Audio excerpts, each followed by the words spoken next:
আজি মই জন্মৰ পৰাই চাই আছো এইখন দলঙৰ যি অৱস্থা। আমি বাঁহেদি পাৰ হোৱাৰ পিছত কিবা কৰি এইটো কাঠৰ দলং এটা দিছিল। কাঠৰ দলং অনিৰ্মিতভাৱে আজি বৰাই 20-25 বছৰ ধৰি এনেকৈ হৈ থাকে। কেইবাবাৰো বিধায়ক MLA MPক জনোৱাৰ পিছতো আমাৰ এই দলংখনৰ কোনো ধৰণৰ মেৰামতি বা পকীকৰণ কৰা নহল। আমাৰ এই সমূহ ৰাইজৰ যে কিমান কষ্ট কৰি এইটো ৰাস্তা দি অহা যোৱা কৰিব লাগে। এটা এম্বুলেন্স পাৰ হ'ব নোৱাৰে, ফায়াৰ ব্ৰিগেড পাৰ হ'ব নোৱাৰে। আৰু আপোনালোকে চাইছে অলৰেডি এইবাৰ বানপানীত যে খহি পৰিছে, কেতিয়া দুৰ্ঘটনা হয় আমাৰ মানুহবিলাক যে মৃত্যুবৰণ নকৰিব, এইটো নকৰিব নোৱাৰি। আমি এইটোৰ বিষয়ে মুখ্যমন্ত্ৰী তথা আমাৰ জিলা উপায়ুক্তক অতি সোনকালে এইটোৰ ব্যৱস্থা কৰিবলৈ আমি বিনম্ৰভাৱে অনুৰোধ জনাইছো। আৰু বহুত MP MLA আহি থাকে আৰু আমাক আশা দি থাকে। গতিকে এতিয়া আমাৰ আশাই হৈ থাকিল, এইটো কেতিয়া পূৰণ কৰিব সেইটো ওপৰৱালাহে ক'ব পাৰে। এনেকুৱা অৱস্থা হৈ আছে। কোন সমষ্টিত পৰে? এইটো বৰ্তমান পাকাবাদবাৰী সমষ্টিত পৰে। বিধায়ক জাকিৰ হুছেইন সিকদাৰো এইটো দলং চাই গৈছিল আৰু আমাৰ ৰহিম আহমেদো চাই গৈছিল, কিন্তু এতিয়ালৈকে খালি তেওঁলোকে চাই যায়, আমাক আশাই দি থাকে। কিন্তু আমাৰ ৰাইজৰ একো মানে সুবিধাৰ সুচল পথ ওলাই নিদিলাক এতিয়ালৈকে।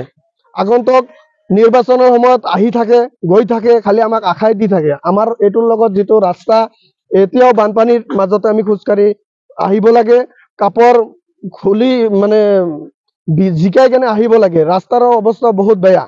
গতিকে আমাৰ ৰাস্তা আৰু দলং অতি সোনকালে আমাৰ ৰাইজৰ সুবিধাৰ্থে এইখিনি ব্যৱস্থা কৰি দিব লাগে।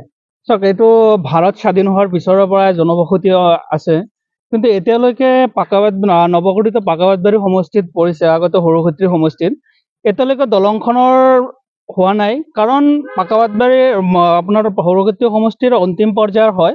আৰু এতিয়ালৈকে কোনো বিধায়কে ভাৰত স্বাধীন হোৱাৰ পিছৰ পৰাই কোনো বিধায়কে এই দলঙৰ প্ৰতি গুৰুত্ব দিয়া নাই। গতিকে আপোনালোকৰ চেনেলৰ জৰিয়তে আমি মাননীয় মুখ্যমন্ত্ৰীলৈ আৰু বৰপেটা জিলা উপায়ুক্তলৈ আমি অনুৰোধ জনাওঁ যে অতি সোনকালে এইখন দলংখন ভাল কৰি দিব লাগে আৰু পকী RCC কৰিব লাগে। কাৰণ আপোনালোকে আহি কেনে চাইছে যে এটা প্ৰেগনেঞ্চি লেডি গৈ থাকোঁতে তো কিমানখিনি এটা অসুবিধাৰ মাজত পাৰ হৈ যাব লগা হ'ল। না বাইক যায়, না চাৰিচকীয়া যায়।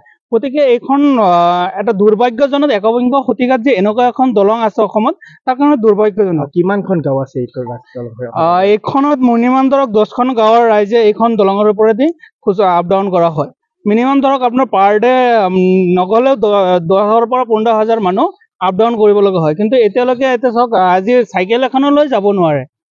ল'ৰা ছোৱালী স্কুলত যাওঁতে বহুত প্ৰব্লেম হয়। গাৰ্জেনে এতিয়া কান্ধত তুলি কেনে দলংখন পাৰ কৰি দিবলগীয়া হৈছে। গতিকে এইটোৰ কাৰণে অতি সোনকালে মাননীয় মুখ্যমন্ত্ৰী আৰু বৰপেটা জিলা প্ৰশাসনে ইয়াৰ বিশেষ ব্যৱস্থা ল'ব লাগে। ঠাইখনৰ নাম হ'ল কদমগুৰি বালাৰবিটা, 4টা গাঁৱৰ মাজত এইটো দলং হয়।